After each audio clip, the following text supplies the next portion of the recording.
Sudah, Udah, Pak. Pak. Oke. Baik, kita lanjutkan.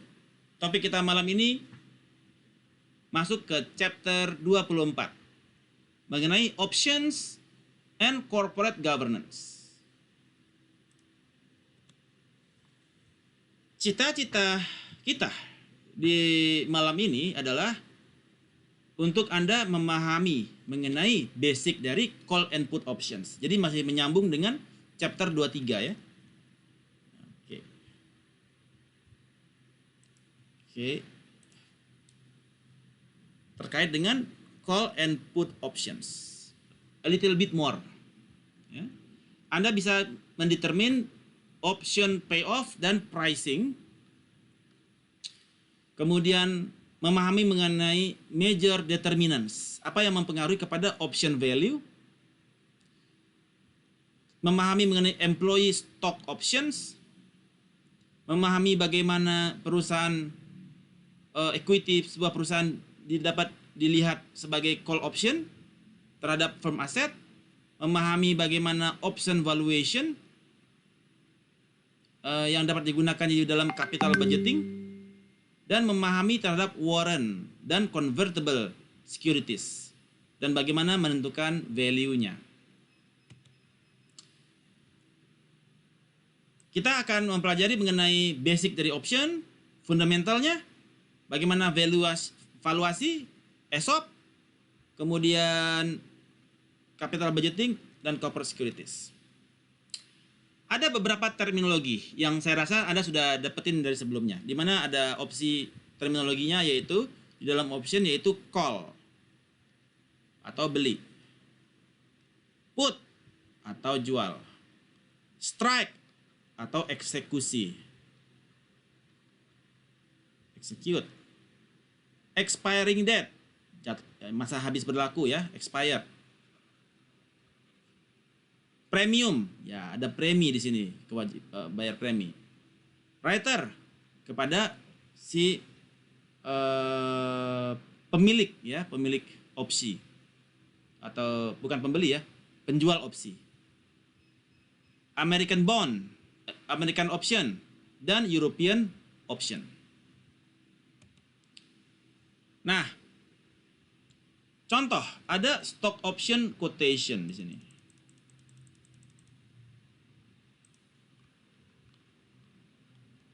Ketika Anda membeli ada sebuah saham, ada call dan put option, ya, di mana dia strike price-nya itu dia macam-macam. Ada strike price di sini. Ada ini bid, ask, kemudian open, dan strike price. $13, putnya dia bid ask, strike price-nya dia, last change, bid ask, volume, dan open. Jadi ada strike price di sini. Ya. Nah, strike price ini adalah berapa Anda mau execute di harga berapa, gitu ya. Price dan volume information for calls with the same strike and expiration date is provided on the same line. Jadi Anda mau strike price dan put strike price-nya untuk put dan call-nya di same line. Ya. Oh, bukannya harusnya dibedain ya? No. Di dalam option dia satu harga. Anda mau put atau mau call di satu harga. Ada bayar premi di situ ya. Nah, things to notice.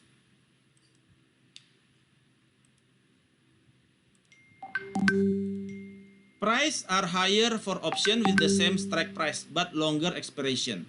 Kalau dia strike price-nya itu sama tapi makin tinggi expiry date, maka harga makin tinggi. Call dengan strike less than the current price. Nah, kalau dia lebih rendah strike price-nya, maka worth more than corresponding puts. Ya, harga lebih mahal daripada puts. Kemudian call option dengan strike price-nya dia lebih tinggi daripada the current price, dia harganya lebih rendah. Jadi kalau Anda call option, harganya diturunkan, itu harga tambah mahal. Call option preminya ya, preminya dia makin mahal. Kalau dia harganya lebih tinggi, preminya lebih murah, ya wajar, ya make sense ya, logik ya. Nah, tadi kita sudah memahami ini ya.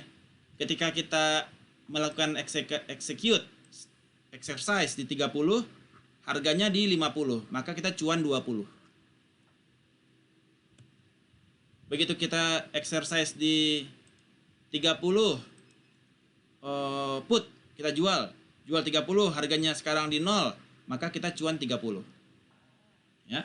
Kalau kita cuan, itu disebut dengan in the money. Kalau kita nggak cuan, out of the money. Nah, itu juga istilah ya. Kalau kita cuan, di sini in the money, selalu in the money. Artinya kita ada duit, dapat duit nih, in the money. Tapi kalau kita rugi, out of the money. Ya. Nah, di dalam call option ada yang disebut dengan upper bound, ada yang disebut dengan lower bound. Ya.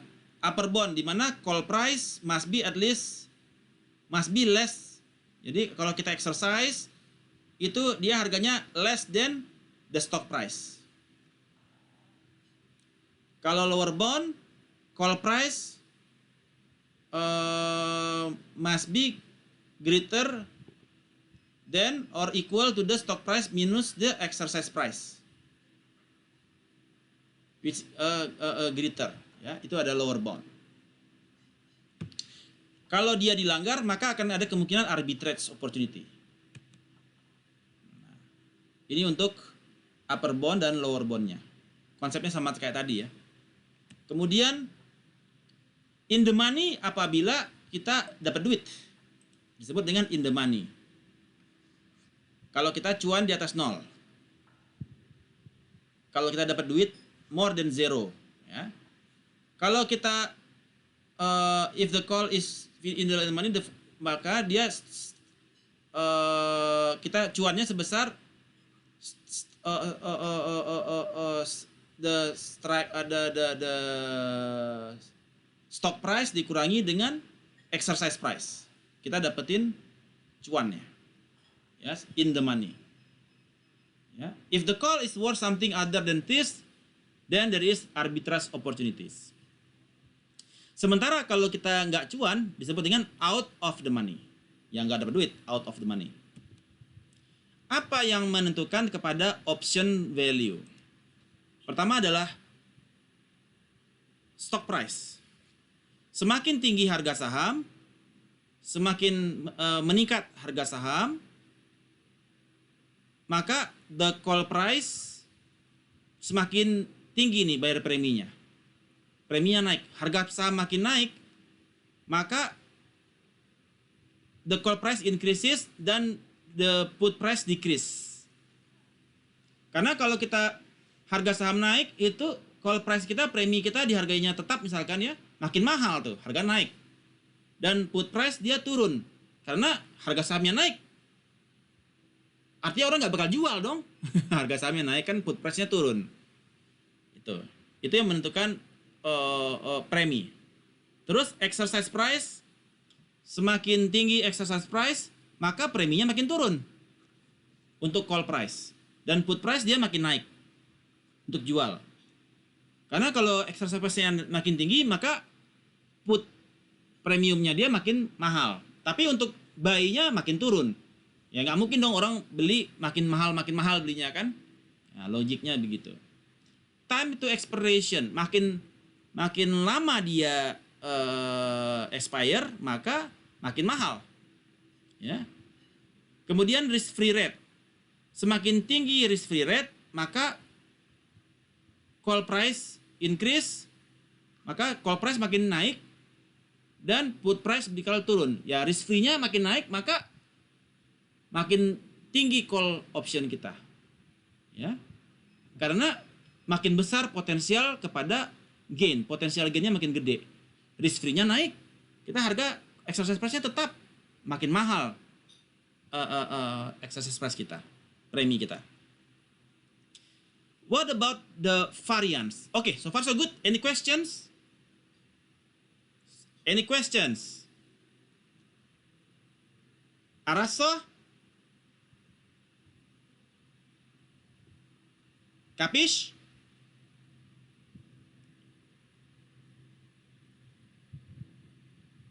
Capish? Kalau ada yang bingung tanya.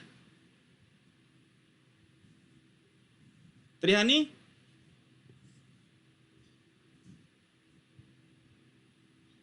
Markus? Aman, Pak. Aman, Pak. Aman. Okay, good. Next is what about the variance? Ya. Ketika an option berpotensi kepada out of the money, jadi nggak expire, sehingga kita nggak exercise itu barang, ada another factor that helps determine the price, the variance. The variance is determining the values. The greater the variance, the more the call and the put are worth. Jadi, apa yang dimaksud dengan variance? Jadi, kalau variance itu adalah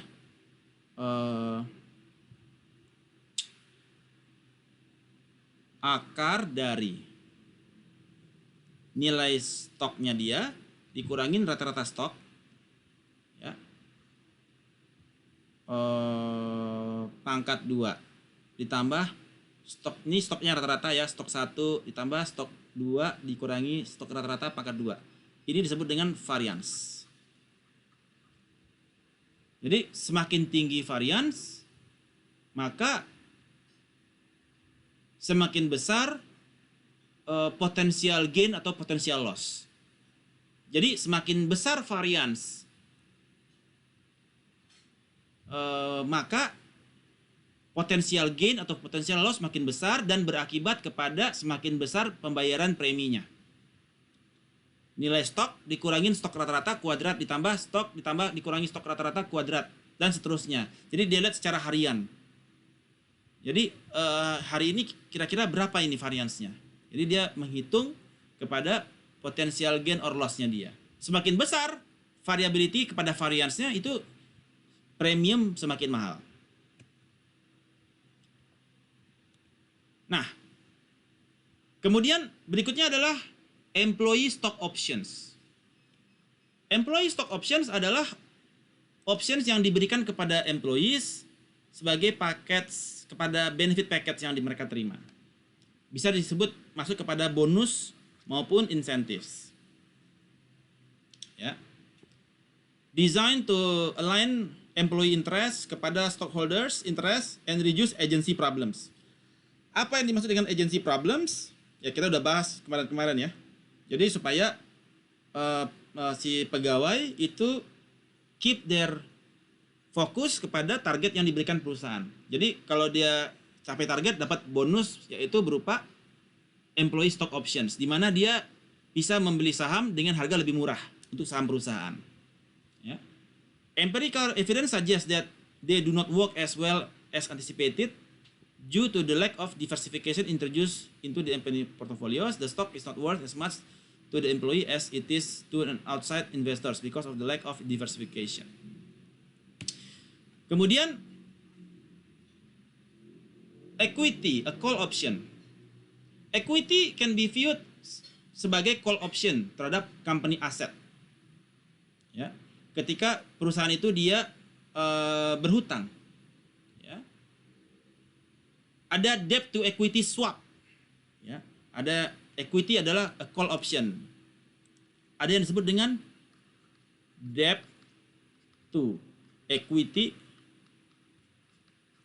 swap. Ini yang terjadi saat ini. Ketika Indonesia berhutang berupa debt, nggak sanggup bayar, itu dirubah menjadi equity swap sebagai call option untuk beli saham perusahaan tersebut. Bandara Kuala Namu,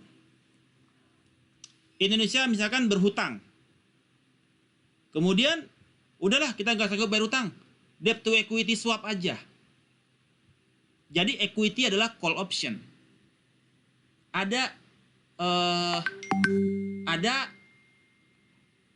diberikan di dalam kontrak perjanjian, kalau Indonesia nggak sanggup bayar, maka sahamnya dimiliki oleh orang lain. Bisa dimiliki oleh China, ya. Maka itu menjadi debt to equity swap. Oh, jalan tol nggak bisa balikin bayar utang. Oh, MRT nggak bisa bayar utang. Ya udah, debt to equity swap aja. Tapi memang arahnya ke sana. Jadi yang penting pembangunan infrastruktur jalan, ya udah debt to equity swap aja deh. Berpikir gampang ya. Jadi apa kerugiannya kalau kita debt to equity swap? Ada yang bisa jawab? Apa kerugian bangsa Indonesia kalau dilakukan debt to equity swap terhadap restrukturisasi hutang kita kepada Cina? Kepemilikannya, Bang. Ini kan equity. Yes. Keuntungannya pergi kemana? Kalau ya ke pemegang saham lah, berarti yang pengutang tadi, yang memberikan Ke pinjaman. China kan? Yes. Jadi kita udah habis capek, udah kerja keras, kumpulin pajak gitu ya, uang pajak dibikin bangun, terus sebagian utang gitu ya. Tiba-tiba debt to equity swap 100% punya orang. Kemana uang pajak kita selama ini ikut kerja di situ kan? Hilang uang kita, hilang tenaga kita, ya kan? Tenaga kita buat ngangkat batu, ngecor jalan tol segala macem. Orang yang kerja orang kita. Tiba-tiba kita nggak sanggup bayar utang, Bandara Kuala Namu nggak sanggup bayar utang, debt to equity swap. Bandara Kulon Progo nggak sanggup bayar utang, debt to equity swap. That simple, ya. Akibatnya kita jadi babu lagi kan? Ya, babu kepada pemilik modal yang melakukan debt, yang memiliki equity. Jadi equity merupakan salah satu call option. Bagaimana caranya? Debt to equity swap. If the asset are worth more than the debt, when it comes due, the option will be exercised, then stockholders retain ownership. Ya, jadi dia exercise. Equity can be as call options on the company asset when the firm is berhutang. The exercise price is the face value of the debt. Kalau asetnya itu bagus, hutangnya kemudian jatuh tempo, nggak sanggup bayar, di option di exercise, maka hutangnya beralih kepada ownership. If the asset are worth less than the debt, the stockholder will let the option expire, dan the asset will belong to the bondholders. Jadi kalau harganya nggak bagus, potensinya nggak bagus, ya udahlah, nggak usah gue exercise, lu tetap bayar utang ke gue. Tetapi opsinya mereka miliki ketika dilakukan project. Kalau nggak sanggup bayar, ini jadi punya gue ya, gitu. Menarik ya. Jadi kita siap-siap tuh, debt to equity swap tuh. Hutang nggak sanggup bayar, jatuh tempo. Kita udah defisit. Anggaran udah defisit. Buat bayar bunga aja udah nggak sanggup, teman-teman. Ya udah. Debt to equity swap aja. Nah, capital budgeting options. Almost all capital budgeting scenarios contain implicit option. Ya, ada banyak skenario.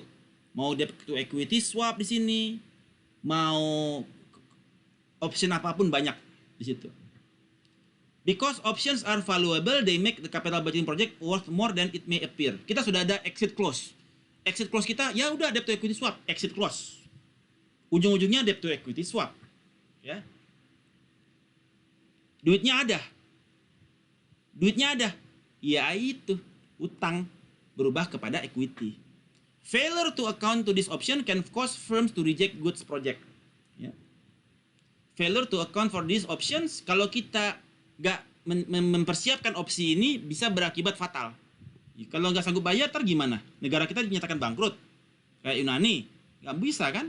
Maka selalu dibuat ada exit clause. Supaya proyek bisa jalan. Yang penting proyek jalan, nggak sanggup bayar, ya udah dirubah menjadi equity. Timing option. We normally assume that a project must be taken today or forgone completely. Jadi memang kadang-kadang itu pilihan pemerintah. Mau nggak mau kita harus ada project supaya ekonomi berjalan. Ekonomi supaya jalan, perekonomian bergerak dengan adanya jalan tol. Ya. Nah, kadang-kadang pilihannya berat. Bahwasanya ada debt to equity swap di ujungnya. Tetapi untuk membuat ekonomi bergerak, ya sudah ada yang harus di forgone. Ya dikorbankan. Ada yang dikorbankan. Ya tumbal lah debt to equity swap. Satu BUMN diambil asing gitu ya. Proyek-proyek PLN gak sanggup bayar.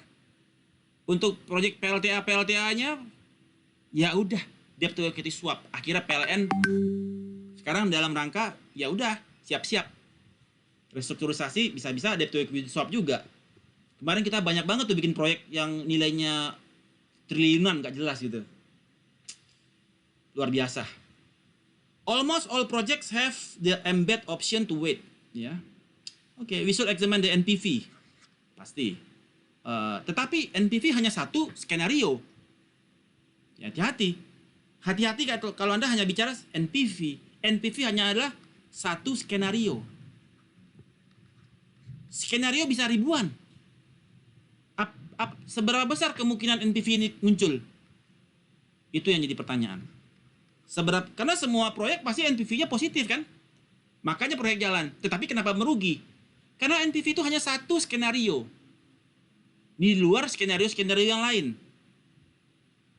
Ya, ada disebut dengan ada varians di situ kan? Varians itu bisa terjadi harganya misalkan 1.000, bisa kalau kita floating bisa jadi variansnya bisa sampai 1.200, bisa ke 800. Berapa besar kemungkinan terjadi 800? Berapa besar kemungkinan naik 1.200? Sementara di NPV hanya digunakan cash flow yang 1.000. Oh, cash flow-nya 1.000. Kejadiannya nggak mungkin 1.000. Bisa 800, bisa 1.200, tergantung varians. Tergantung standar deviasi. Standar deviasinya. Ya. Standar deviasi adalah akar dari varians. Nah, makanya Kuala Namu rugi, Kulon Progo rugi, ini rugi, itu rugi, ini rugi, semua proyek rugi. Karena NPV cuma satu. Kita harus belajar apa yang disebut dengan Monte Carlo. Kalian nonton nanti chapter 11. Itu terkait dengan Monte Carlo. Ya. Agar kita tidak hanya pikir bahwasanya menggunakan satu NPV, tetapi menggunakan Monte Carlo untuk proses iterasi. Dari 1.000 kemungkinan, seberapa besar kemungkinannya kita NPV-nya positif atau negatif. Ya. Timing option. Managerial options. Managers often have options that can add value after project has been implemented. It is important to do contingency planning ahead of time to determine what will cause the option to be exercised. Jadi kita harus ada contingency planning, perencanaan untuk kita menentukan kapan opsi ini kita exercise. Apakah kita perlu bikin debt to equity swap-nya kita exercise nih? Debt to equity swap-nya perlu kita exercise nggak? Nah, kita lihat ada managerial option di situ, yang mana dia melakukan contingency planning untuk menentukan apakah kita mau exercise atau tidak. Apakah proyek ini bakalan bagus? Ataukah ini bakalan abandon? Jadi kuantitinya makin tambah parah. Kalau dia Kulon Progo, dia nggak mau tuh debt to equity swap. Ya, bikin lapangan terbang di sini. Ngapain gue debt to equity swap? Buang-buang duit gue. Mendingan nggak usah di-exercise tuh debt to equity swap option. Ya gitu kan? Tapi kalau yang bagus kayak bandara mana? Kuala Namu. Ya nggak apa-apa.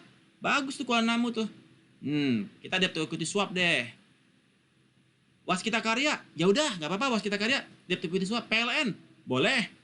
Sehingga kepemilikan saham PLN bisa saja nanti dari si peminjam hutang, pemberi hutang, dia bisa punya equity bisa lebih besar daripada PLN. Wah, luar biasa. Warrant, a call option. issued by a corporation in conjunction with other securities to reduce the yield required on the other securities. Differences between warrant and traditional call option. Warrant itu dia sifatnya jangka panjang, ya. A call option ada jangka panjang, mereka written by the company, and warrant exercise result, ya, written by the company, the exercise price is paid to the company, ya. Exercise of warrant itu mengurangi earning per share, ya. Jadi warrant di dalam financial statement dimasukkan ke dalam diluted earning per share. Convertible bonds. Ketika kita convertible bonds itu yaitu preferred stocks atau convertible bond atau preferred stocks may be converted into shares. Jadi ketika Anda punya Anda beli bonds kemudian dia nggak sanggup bayar, itu bisa convert kepada equity lagi. Jadi ibaratnya bond to equity swap. Jadi nggak sanggup bayar bond, jatuh tempo, bondnya jatuh tempo harus bayar $1.000, nggak sanggup, ya udah dah convert kepada stocks. Jadi Anda mendapatkan preferred stock dari mereka, ya. Jadi ya udahlah kita bayar preferred stock kepada Anda deh. Kita nggak sanggup bayar, jatuh temponya nggak sanggup bayar. Nah itu disebut dengan convertible bonds. Nah bagaimana valuing convertibles? Ada disebut dengan straight line, straight bond, conversion ratio, conversion value, dan minimum price. Jadi kalau Anda punya bonds dengan rate 10%, dengan kupon rate 10%, semi-annual, mature 15 tahun, face value $1.000, dan yield to maturity 9%, the bond is also convertible, the stock is currently selling, dan 110, what is the minimum price of the bond? Kalau dia straight bond value, maka wah ini hitung-hitungannya mana nih? Ya. Kalau dia conversion ratio 1000 dibagi dengan 100. Ya, jadi dia conversion rasionya dia 10. Kemudian conversion value 10 dikali 110, maka 1100, minimum price-nya dia 1100. Kalau straight bond value dia dari ini rumusnya belum disebutkan di sini ya. Oke. Kemudian other options, call provision on a bond, put bond juga kepada bonds ya. Juga bisa kepada call kepada bonds dan put kepada bonds. Jadi dia call kepada bonds untuk dia buy di harga sekian, other options. Put untuk sell bondsnya dia di harga sekian. Itu juga bisa berlaku put and call di dalam bonds. Alright, that is on the options and corporate finance. Any questions?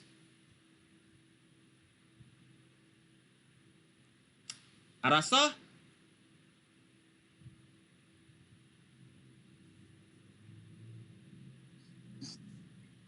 Ya, Markus. Nanya Pak. Tadi bicara convertible bonds Pak. Yes.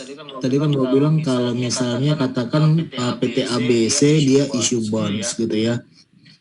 Terus kemudian pada saat maturity dia tidak mampu untuk membayarkan bondsnya, untuk kuponnya dia nggak mampu bayar Pak. Nah terus baru bilang tadi ada opsi dia bisa mengkonvert bonds tersebut sebagai share. Masuknya ke dalam preferred stock ya. Jadi share-nya share-nya tipenya yang preferred stock. Kenapa nggak common stock ya Pak? Kenapa preferred stock ya Pak? Nah, kenapa preferred stock? Kan kalau preferred stock kan dia orang kedua terakhir sebelum shareholder yang. Jadi ketika perusahaan itu bangkrut, siapa yang didahulukan pembayarannya? Ya tentunya yang punya kewajiban, bukannya common stock dulu Pak. Salah. Jadi kalau dia mengalami financial distress, dia mengalami chapter 11, bankruptcy. Maka yang didahulukan kewajiban obligasinya adalah kepada preferred stock.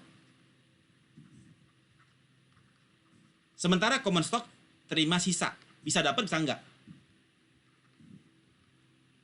Jadi preferred stock dipenuhi dulu kewajibannya 100%, kalau ada sisa baru dibayarkan kepada common stock. Convertible bonds, dia udah beli bonds kita kan? Iya kan? Dia obligate dapat haknya dia dong harusnya kan? Maka dia diutamakan sebagai preferred stock. Jadi kalau misalkan bonds jatuh tempo harus bayar $1.000, ada berapa lembar gitu ya, ada $10.000. Kita nggak sanggup bayar nih, aduh, COVID-19 jatuh tempo, ya udah, convertible bonds, gua berikan preferred stock ya. Kalau common stock, gue bisa nolak dong. Ntar lu bangkrut nih ya, lu bangkrut gue nggak dapat apa-apa loh. Kebayang nggak? Ini udah COVID loh. Tiba-tiba lu bangkrut ya, siap-siap lu bangkrut ya, aset lu dijual semua ya. Kalau gue common stock, gue bisa nggak terima apa-apa. Gak mau dong, gitu kan? Lu udah punya utang nih sama gue. Oke, preferred stock. Karena kalau dijual, kalau terjadi bankrupsi, kita didahulukan, diutamakan. Yang common stock bisa nggak dapat apa-apa. 0. Karena nilai asetnya bisa berkurang kan? Tanah dijual, ya kewajiban kepada preferred stock lebih didahulukan. Menjawab, Markus? Oke, ya Pak. Thank you. Oke. Any other questions? Terkait options? Tidak ada? Kapis? Arasa?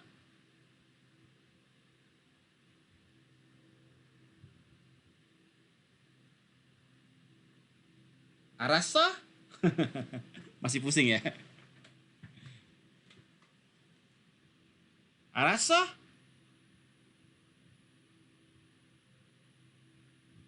Masa cuma Markus doang nih yang paham? Tapi nilai tadi bagus-bagus ya.